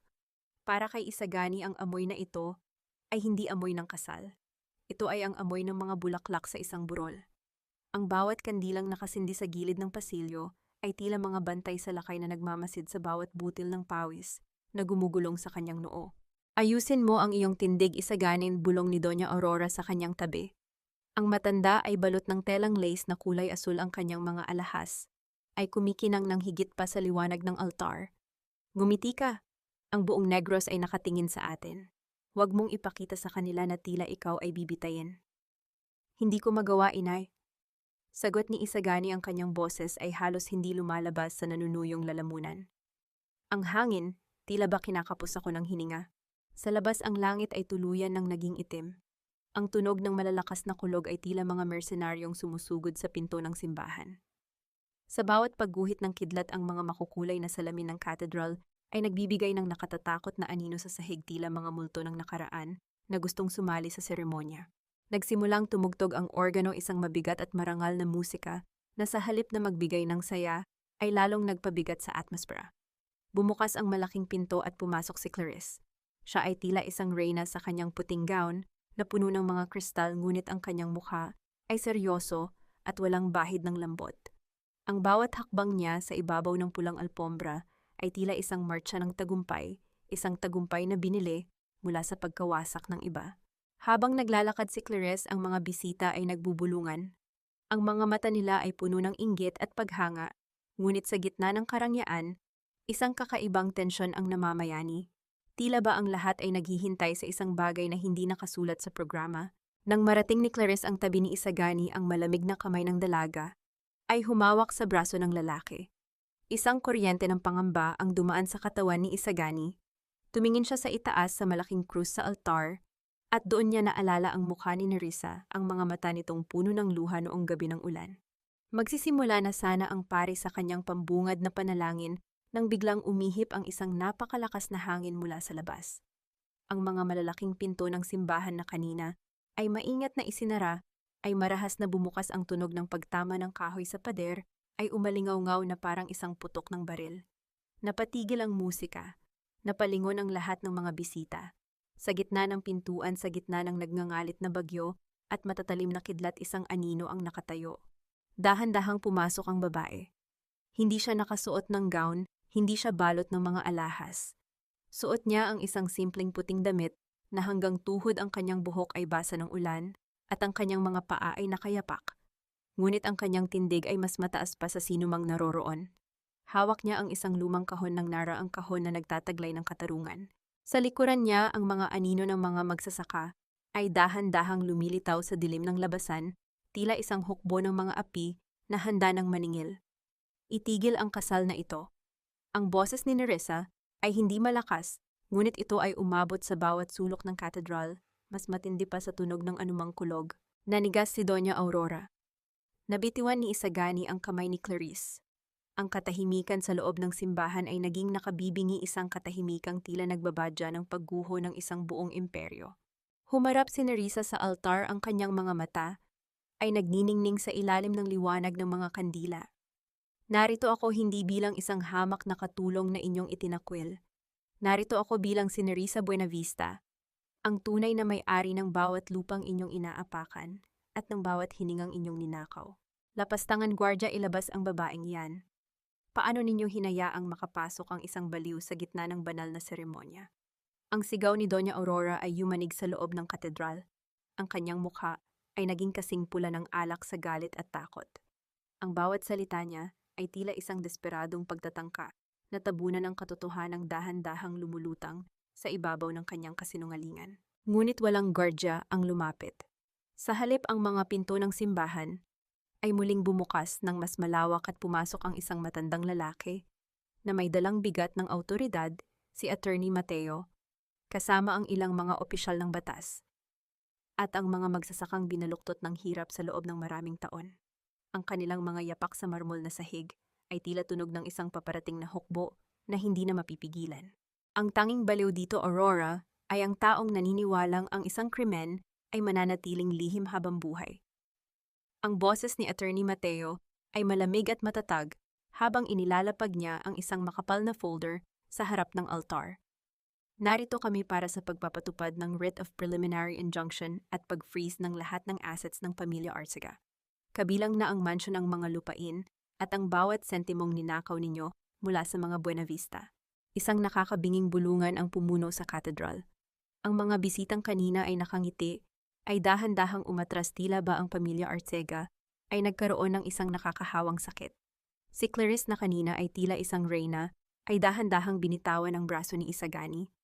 Ang kanyang mga mata ay nanlilisik habang nakatingin sa lalaking akala niya ay magliligtas sa kanilang yaman. Isagani, ano ito? Ang tanong ni Clarice, ang boses ay puno ng puot.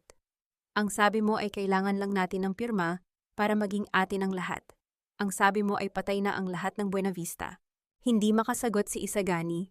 Ang kanyang mga tuhod ay dahan-dahang bumigay hanggang sa lumuhod siya sa gitna ng aisle sa harap ni Nerissa. Tumingin siya sa babaeng minsan niyang sinabihan ng mahal niya, ngunit ang nakita niya lamang ay ang sarili niyang kawalan ng halaga sa gitna ng ningning ng katarungan. Ang bawat hininga niya ay tila naging isang mabigat na pasanin. Dahan-dahang binuksan ni Nerissa ang kahon ng Nara at inilabas ang orihinal na testamento.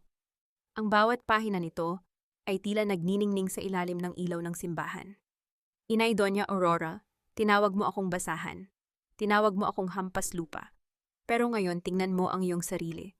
Ang bawat alahas na suot mo ay binili ng perang ninakaw sa aking ama. Ang bawat dangal na ipinagmamalaki mo ay isang utang na sisingilin ko na ngayon. Humakbang si Nerissa palapit kay Doña Aurora. Ang matanda ay napaatras hanggang sa tumama ang kanyang likod sa malamig na pader ng cathedral. Ang kanyang panginginig ay hindi na maitago. Hindi ito maaari. Gawa-gawa lang ang mga papel na iyan. Ang mga pirma rito ay hindi nagsisinungaling, sabi ni Attorney Mateo. At ang mga saksi sa labas, ang mga taong bukid, na pilit ninyong pinatahimik sila, ang magsasabi kung paano ninyo ginamitan ng dahas ang bawat pulgada ng lupang ito. Sa isang iglap, ang seremonya ng kasal ay naging isang eksena ng pagkawasak. Hinubad ni Clarice ang kanyang belo at itinapon ito sa mukha ni Isagani. Wala kang kwentang lalaki, ginamit ninyo lang ako para iligtas ang inyong mga balat. Huwag mo na akong muling tatawagan. Sa bawat hakbang ni Clarice, palabas ng simbahan, tila ba tinatanggalan ng balat ang pamilya Arcega. Lalapit sana si Isagani kay Nerissa. Ang kanyang mga kamay ay nakabukas na tila nagmamakaawa. Nerissa, pakiusap. Maawa ka. Nagmahalan tayo, hindi ba? Tumingin si Nerissa kay Isagani, ang kanyang mga mata ay walang kahit anong emosyon, kundi ang matinding pagkadismaya. Nagmahalan Isagani, ang pag-ibig ay hindi nanunuklaw sa gitna ng ulan. Ang pag-ibig ay hindi nagbebenta ng kaluluwa para sa isang mansyon. Ang Isagani na minahal ko ay namatay na noong gabing itinapon mo ang aking mga gamit sa putikan. Isang opisyal ng batas ang lumapit at nagpakita ng warrant. Doña Aurora Isagani Arcega, kailangan ninyong sumama sa amin para sa investigasyon ng falsification of public documents at grand estafa. Ang malakas na tunog ng pag-iyak ni Doña Aurora ay umalingaw-ngaw, isang tunog na mas masakit pa sa anumang sermon sa simbahan. Nang kalad ka rin sila palabas, nakita ni Nerissa ang mga magsasaka sa labas na dahan-dahang nagbibigay daan. Ang kanilang mga mukha ay payapa, tila ba ang isang malaking tinik ay dahan-dahan nang nabubunot sa kanilang mga puso. Naiwang nakatayo si Nerissa sa gitna ng cathedral mag-isa, ngunit hindi na nag-iisa. Tumingin siya sa itaas sa mga anino ng mga santo na tila ba tumatango sa kanyang tagumpay. Ngunit sa kabila ng pananaig ng katarungan, naramdaman niya ang isang matinding lumbay. Ang pagbawi sa yaman ay madali, ngunit ang paghihilom ng isang pusong nawasak ay isang mahabang paglalakbay na kasisimula pa lamang. Habang lumalabas siya ng simbahan, isang malamig na hangin ang umihip, dala ang amoy ng basang lupa at bagong sibol na pag-asa. Ngunit sa dulo ng kalsada, nakita niya si Isagani na nakatingin sa kanya mula sa loob ng sasakyan ng mga pulis. Ang kanyang mga mata ay puno ng isang bagay na tila isang lihim na hindi pa nasasabi. Ano nga ba ang huling alas ng mga Arteaga? O ito na ba ang huling pahina ng kanilang kwento? Ang sikat ng araw na sumisilip sa pagitan ng mga ulap ay dahan-dahang humahaplos sa mga dahon ng tubo na tila ba binabasbasa ng lupang negros, matapos ang isang gabing puno ng pighati at bagyo. Ang amoy ng basang lupa ay humahalo sa tamis ng asukal sa hangin, isang amoy na tila nagbabadya ng isang bagong simula. Ngunit para sa mga naninirahan sa loob ng mansyon, ang bawat sinag ng liwanag ay tila isang mapanghusgang mata na naglalantad sa kanilang bawat pagkakasala. Ang bawat hakbang ni Doña Aurora, pababa ng engrandeng hagdanan, ay hindi na ang maringal na paglakad ng isang reyna. Ang kanyang mga balikat ay nakasagsag, ang kanyang buhok, na laging maayos ay gulo-gulo, at ang kanyang mga kamay ay nanginginig habang bitbit ang isang maliit na bag na naglalaman ng iilang piraso ng damit. Wala na ang kanyang mga alahas. Ang mga ito ay kinuha na bilang bahagi ng investigasyon, iniiwan ang kanyang leeg at mga daliri na tila hubad at lanta. Huwag ninyo akong hawakan, kaya kong lumakad ng mag-isa. Ang bulyaw niya sa mga tauhan ng batas, ngunit ang kanyang boses ay wala ng talim. Ito ay naging isang desperadong daing ng isang taong nawalan ng lahat ng kapangyarihan. Nakatayo si Nerissa sa gitna ng bulwagan, nakasandal sa haliging gawa sa Nara. Pinanood niya ang pagbaba ng matanda, ang babaeng itinuring siyang basura sa loob ng maraming taon. Walang galit sa mga mata ni Nerissa, tanging isang malalim at malamig na kapayapaan.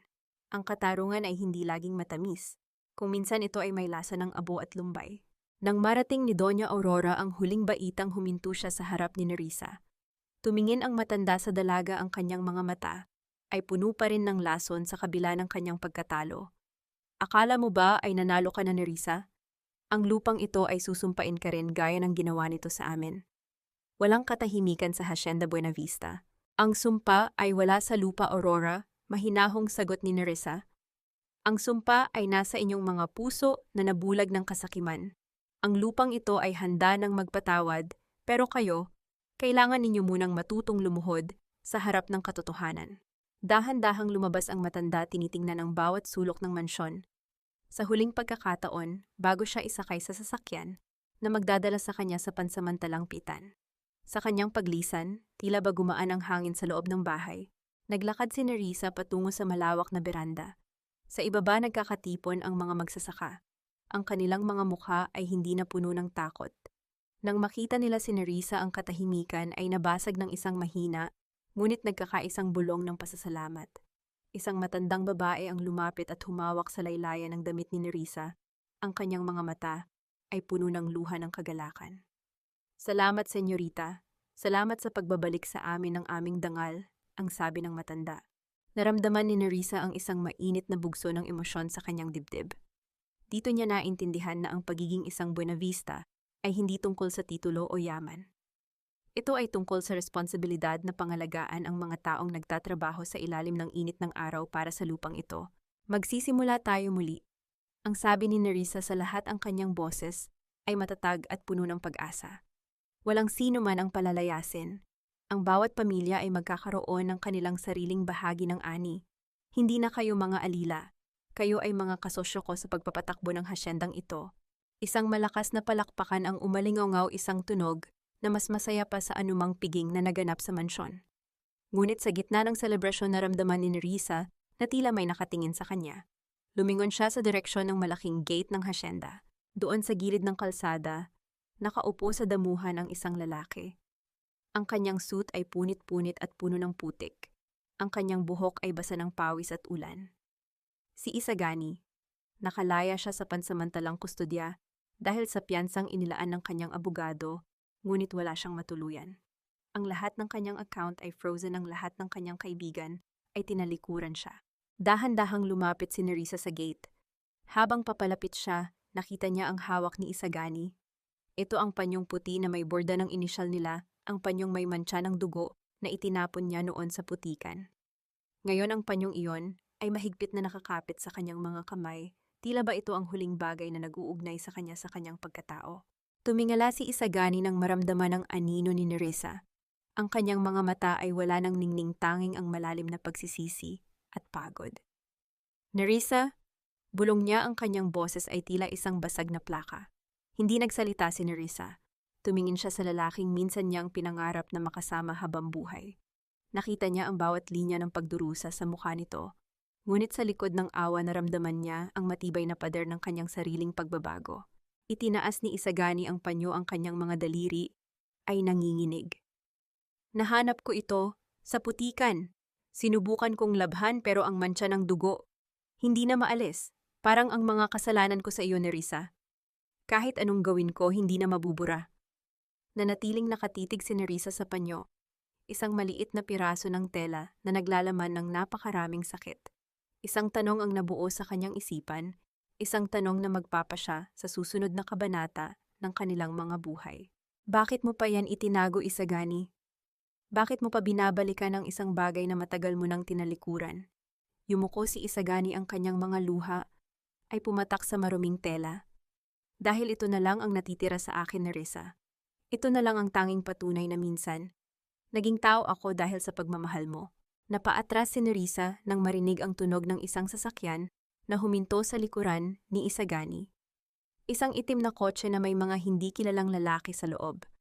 Ang isa sa kanila ay bumaba at tumingin kay Isagani nang may masamang balak. Isagani Arcega, may utang ka pa sa amin na hindi nababayaran ng iyong pamilya. Ang sabi ng lalaki, ang kanyang boses ay puno ng panganib. Ang bawat paghampas ng hangin sa mga bagong tanim na punla sa Hacienda Buenavista ay tila isang malambot na haplos ng isang inang nagpapatahan sa kanyang anak. Wala na ang mabigat at nakalulunod na amoy ng puot na dating bumabalot sa bawat sulok ng lupain. Ngayon ang hangin ay sariwa, may daladalang halimuyak ng mga ligaw na bulaklak at ang ingay ng mga batang naghahabulan sa malawak na damuhan. Sa gitna ng lahat ng ito, nakatayo si Nerissa sa beranda ng mansyon, pinapanood ang dahan-dahang paglubog ng araw. Ang mansyong dati ay simbolo ng pang-aapi, ay isa na ngayong kanlungan. Ang malalaking silid na dati ay puno ng mga lihim at kasakiman, ay ginawa na niyang silid-aralan para sa mga anak ng mga magsasaka. Ang library kung saan dati ay pinaplano ang mga masasamang balak, ay isa na ngayong opisina ng Buenavista Hope Foundation, isang lugar kung saan ang bawat babaeng biktima ng karahasan at pagtataksil ay nakakahanap ng bagong simula. Isang maliit na batang babae ang lumapit kay Nerissa, hila-hila ang kanyang laylayan. Senyorita, para sa inyo po, Nen. Bulong ng bata habang iniabot ang isang kulay dilaw na gumamela. Ngumiti si Nerissa, isang ngiting hindi na umaabot lamang sa kanyang mga labi, kundi nananahan na sa kanyang mga mata. Salamat, Ija. Napakaganda nito. Tugon niya habang isinusukbit ang bulaklak sa kanyang buhok. Isang patunay na ang tunay na yaman ay hindi nasusukat sa lawak ng lupain, kundi sa dami ng mga ngiting muli mong naibalik. Ngunit sa kabila ng kapayapaan sa paligid, may isang bahagi pa rin ng kanyang puso, ang tila may nakabara. Ang sugat ng nakaraan ay tuyo na, ngunit ang mga pilat nito ay naroon pa rin, nagpapaalala sa bawat luhang kanyang ibinuhos. Naalala niya ang araw na huli niyang nakita si Isagani, nang harangin niya ang mga naniningil ng utang dito. Hindi niya ito ginawa dahil sa pag-ibig, kundi dahil sa dangal. Huwag ninyong dungisan ang lupang ito ng inyong karahasan. Ang sabi niya noon sa mga lalaki habang inuutusan ang kanyang mga tauhan na paalisin ang mga ito. Pinanood niyang isakay si Isagani sa sasakyan ng mga awtoridad, bitbit ang lahat ng kanyang pagkakamali. Isang araw habang tinatapos ni Nerissa ang pag-aayos ng mga dokumento para sa scholarship ng mga kabataan, lumapit si Attorney Mateo. May dala itong isang asul na sobre, ang selyo nito ay mula sa piitan sa lungsod. Para sa iyo, Nerissa. Ang sabi ng abogado, ang boses ay puno ng pag-aalala. Galing kay Isagani, halos 3 buwan na siyang naroon at ito ang unang pagkakataon na sumulat siya. Napatitig si Nerissa sa sobre. Ang kanyang mga kamay ay naging malamig. Dahan-dahan niyang kinuha ang liham, ramdam ang bigat ng bawat salitang maaaring nakasulat sa loob. Nang buksan niya ito, ang pamilyar na sulat kamay ni Isagani ay bumungad sa kanya, ngunit hindi na ito ang mapagmataas na panulat ng isang Arcega. Ang mga titik ay tila nanginginig, bawat linya ay tila isang buntong hininga ng pagsisisi. Nerissa, kini ang simula ng sulat. Hindi ko hinihiling na patawarin mo ako. Alam kong ang bawat salitang patawad ay walang saysay sa gitna ng lahat ng pait na ibinigay ko sa iyo. Sinusulat ko ito dahil sa wakas nahanap ko na ang katotohanan sa loob ng 4 na sulok ng aking selda. Ang pinakamabigat na bilangguan ay hindi ang rehas na bakal, kundi ang konsensyang hindi matahimik. Nakabalita ako tungkol sa foundation. Salamat sa pagpapatuloy ng pangarap na minsan nating binuo sa ilalim ng puno ng mangga ang pangarap na ako mismo ang pumatay. Huminto si Nerissa sa pagbabasa ang kanyang hininga ay naging mabigat. Ipinagpatuloy niya ang pagbabasa hanggang sa huling bahagi. May isang bagay akong hindi nasabi sa iyo noong gabing iyon sa simbahan. Isang bagay na maaaring magpabago sa tingin mo sa iyong ama at sa aking ina. Nerissa, bago mamatay si Don Eduardo, may iniwan siyang huling habilin na hindi kasama sa testamentong nahanap mo. Isang huling kahilingan na magbibigay sa iyo ng sagot kung bakit hanggang sa huli, pinili niyang protektahan ka mula sa amin. Pakiusap, pumunta ka rito. Bago ang aking sentensya sa susunod na buwan, hayaan mong ibigay ko sa iyo ang huling piraso ng katotohanan. Nabitawan ni Nerissa ang papel. Ang hangin sa loob ng silid ay tila naging manipis. Anong katotohanan pa ang kailangang malaman? Hindi ba't sapat na ang lahat ng kanyang pinagdaanan? Tumingin siya kay Attorney Mateo na naghihintay ng kanyang reaksyon. Kailangan ko bang pumunta, attorney? Tanong niya, ang boses ay nanginginig sa pagitan ng takot at kuryosidad. Ang pagpapatawad ay hindi para sa kanya, Nerissa. Ito ay para sa iyong sariling katahimikan, sagot ng matanda. Habang ang gabi ay dahan-dahang bumabalot sa Hacienda Buenavista, si Nerissa ay nanatiling nakaupo sa kanyang mesa, hawak ang asul na sobre. Sa labas, ang tunog ng mga kuliglig ay tila isang paalala na ang gabi ay laging sinusundan ng umaga. Ngunit para kay Nerissa, ang umagang iyon ay tila nakasalalay sa isang huling pagkikita. Bukas haharapin niya ang lalaking naging dahilan ng kanyang pinakamalalim na dusa, hindi bilang isang biktima, kundi bilang isang babaeng handa ng tuluyang magpalaya. Ngunit sa kanyang pagtulog ng gabing iyon, isang panaginip ang bumalik sa kanya, ang larawan ng isang maliit na susi na nakatago sa loob ng panyong may mantsa ng dugo. Ano ang ibig sabihin ng susing iyon? Mayroon pa bang nakatagong lihim sa loob ng mansyon na hindi pa niya natutuklasan? Ang bawat kalansing ng mga susi ng gwardya sa loob ng piitan ay tila isang matalim na paalala ng kalayaang ipinagkait sa mga taong nagkasala sa batas. Ang amoy ng lumang semento at disinfectant ay nanunuot sa bawat sulok ng makipot na pasilyo, isang kapaligirang kasing lamig ng sementeryo. Sa dulo ng silid, sa likod ng makapal na salamin na naghihiwalay sa dalawang magkaibang mundo, nakaupo ang isang lalaking hindi na makilala ni Nerissa. Si Isagani ay tila isang anino na lamang ng kanyang dating sarili. Ang kanyang mga pisngi ay hupyak, ang kanyang mga mata ay tila dalawang malalim na hukay ng kapaguran, at ang kanyang buhok ay maikli at magulo. Nang makita niya si Nerissa, dahan-dahan niyang itinaas ang kanyang nanginginig na kamay upang hawakan ang teleponong magsisilbing tulay ng kanilang mga tinig. Dinalaw mo ako. Ang unang bulong ni Isagani, ang kanyang boses ay paos at tila isang basag na plaka. Akala ko ay hinding-hindi ko na muling makikita ang liwanag sa iyong mga mata. Nanatiling tahimik si Nerissa, ang kanyang mga kamay ay mahigpit na nakahawak sa sarili niyang telepono. Tiningnan niya ang lalaking minsan niyang minahal nang higit pa sa kanyang sarili. Wala na ang galit na dating nagpapakulo sa kanyang dugo. Ang natitira na lamang ay isang malalim at payapang pagtanggap. Nandito ako para sa huling katotohanan, Isagani. Ano ang huling habilin ng aking ama na sinasabi mo? Yumuko si Isagani, ang kanyang mga luha ay pumatak sa malamig na mesa. Sa ilalim ng malaking puno ng mangga sa dulo ng tubuhan, doon sa lugar kung saan tayo madalas maglaro nung mga bata pa tayo, may isang maliit na bakal na kahon na nakabaon sa pagitan ng mga ugat. Iyon ang huling sulat ni Don Eduardo para sa aking pamilya bago siya nawala. Huminga ng malalim si Isagani bago ipinagpatuloy ang kanyang kwento. Hindi nagnakaw ang aking ama, Nerissa. Binigay ni Don Eduardo ang malaking bahagi ng pamamahala sa amin dahil alam niyang may sakit siya at ikaw ay bata pa. Pero ang aking ina, si Doña Aurora, hindi siya nakontento. Ginamit niya ang kabaitan ng iyong ama upang baluktutin ang katotohanan at gawin kaming mga Panginoon sa halip na mga katiwala lamang. Pinilit niyang itago ang sulat na iyon dahil doon ay nakasulat na sa oras na ikaw ay nasa tamang edad na, ang lahat ay dapat ibalik sa iyo ng may katapatan. Naramdaman ni Nerissa ang isang matinding panginginig sa kanyang buong katawan. Ang kanyang ama ay hindi lamang isang biktima, siya ay isang taong may busilak na puso na nagtiwala sa maling mga tao. Bakit mo ito sinasabi sa akin ngayon? Dahil gusto kong malaman mo na hindi lahat ng alaala natin ay kasinungalingan, sagot ni Isagani habang nakatingin ng diretso sa mga mata ng dalaga. Nagmahal ako ni Risa, pero naging duwag ako. Pinili ko ang kayamanan dahil iyon ang itinuro sa akin ni Inay, ngunit sa huli nawala ang lahat sa akin. Kabilang na ang kaysa-isang babaeng nagturo sa akin kung paano maging tunay na tao. Dahan-dahang inilabas ni Nerissa ang panyong puti, mula sa kanyang bag ang panyong may borda at mantsa ng dugo.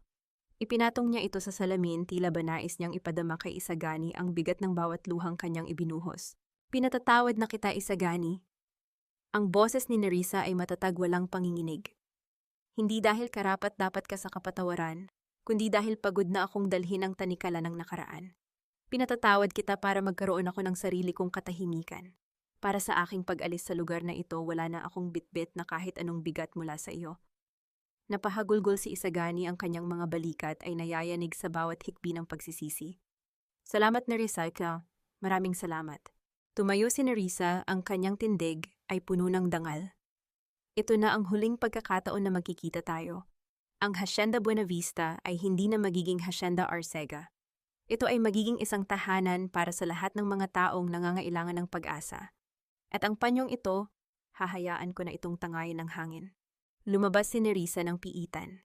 Sa labas ang sikat ng araw ay napakaningning, tila ba binubura ang bawat anino ng kanyang dusa. Nagmaneho siya patungo sa hacienda diretso sa lumang puno ng mangga. Doon sa ilalim ng mga ugat na naging saksi sa kanilang kamusmusan, hinukay niya ang maliit na kahon. Sa loob ay nahanap niya ang sulat ng kanyang ama. Hindi lamang ito isang legal na dokumento, ito ay isang liham ng pag-ibig.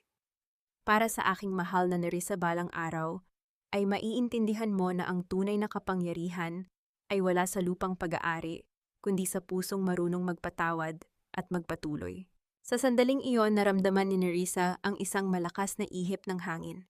Binitawan niya ang panyong puti na hawak niya sa kanyang palad. Pinanood niya itong tangayin ng hangin palayo sa tubuhan, palayo sa mansyon, hanggang sa maging isang maliit na tuldok na lamang sa abot tanaw at tuluyang maglaho. Wala na ang tanikala. Wala na ang mantsa ng dugo. Ang tanging natira ay ang malawak na lupain na puno ng bagong sibol na pag-asa at isang babaeng sa wakas ay malaya na upang isulat ang sarili niyang bukas. Lumipas ang ilang taon mula nang ang bawat luha ni Nerissa ay dumanak sa lupang Negros at ang bawat hagupit ng bagyo ay dumaan sa kanyang buhay. Ngayon ang Hacienda Buenavista ay hindi na lamang isang malawak na tubuhan. Ito ay naging isang buhay na paraiso ng paggawa, katarungan at pag-ibig. Ang dating malamig at madilim na mansyon ay punong-puno na ng mga boses ng mga batang nag-aaral at mga kababaihang muling nakatayo mula sa kanilang pagkakadapa. Nakatayo si Nerissa sa tuktok ng burol kung saan tanaw ang buong lupain. Ang kanyang buhok ay bahagyang hinahampas ng sariwang hangin ng hapon at ang kanyang mukha ay may taglay na kapayapaang hindi mabibili ng anumang ginto. Sa kanyang tabi ay si Tia Pelang na ngayon ay maayos na ang kalagayan at si Attorney Mateo na nananatiling kanyang gabay at sandigan. Senyorita Nerissa, tingnan mo ang mga bunga ng iyong pagpapatawad, bulong ni Tia Pelang habang nakatingin sa mga bagong gusali ng tahanan ng pag-asa. Dahil sa iyong busilak na puso, walang pamilya rito ang natutulog ng gutom at wala ng anak ng magsasaka ang hindi nakakapag-aral. Ngumiti si Nerissa, isang ngiting punong-puno ng katuwiran. Hindi ito sa akin lamang, Tia. Ito ang pangarap ng aking ama na dumaan sa matinding pagsubok bago tuluyang nagbunga. Ang lupang ito ay muling natutong tumawa dahil ang bawat isa sa atin ay natutong lumaban para sa kung ano ang tama. Sa kabilang bahagi ng lungsod, malayo sa ningning ng hacienda, si Doña Aurora ay nananatiling nag-iisa sa isang maliit at tahimik na silid. Wala na ang kanyang mga alahas. Wala na ang kanyang kapangyarihan. Ang kanyang tanging kasama ay ang mga anino ng kanyang sariling kasalanan, ang pinakamatinding uri ng hiya na maaaring maranasan ng isang tao. Si Isagani naman sa loob ng piitan ay dahan-dahang nagbabago, iniaalay ang kanyang mga araw sa paggawa ng mga kagamitang kahoy para sa foundation ni Nerissa bilang bahagi ng kanyang pagbabayad puri. Natutunan ni Nerissa na ang tunay na tagumpay ay hindi ang makitang nagdurusa ang mga nanakit sa kanya, kundi ang makitang masaya at malaya ang mga taong kanyang pinaglilingkuran. Ang kanyang katarungan ay hindi natapos sa rehas ng bilangguan, kundi nagsimula sa pagbubukas ng kanyang puso para sa mga nangangailangan. Tumingala si Nerissa sa langit na ngayoy kulay kahel at lila sa paglubog ng araw. Wala na ang takot sa gabi, wala na ang kaba sa bawat pagpatak ng ulan. Ang bawat sugat ng nakaraan ay naging mga pilat ng karangalan. Ang aral na iniwan ng kanyang kwento sa bawat tinsig ng kanyang tinig ay ito. Ang buhay ay parang tubuhan, kailangang dumaan sa init ng araw, at hagupit ng ulan, kailangang tadtarin at dikdikin bago tuluyang lumabas ang tamis na magbibigay ng sustansya sa lahat. Ang tunay na yaman ay hindi nasa lupang tinatapakan, kundi sa dangal na hindi kailanman matatapak-tapakan, at sa kapatawarang nagpapalaya sa kaluluwa. Sa huling pagkakataon, tiningnan ni Nerissa ang malawak na abot-tanaw. Isang bagong simula ang nakahanda, isang bukas na wala ng tanikala.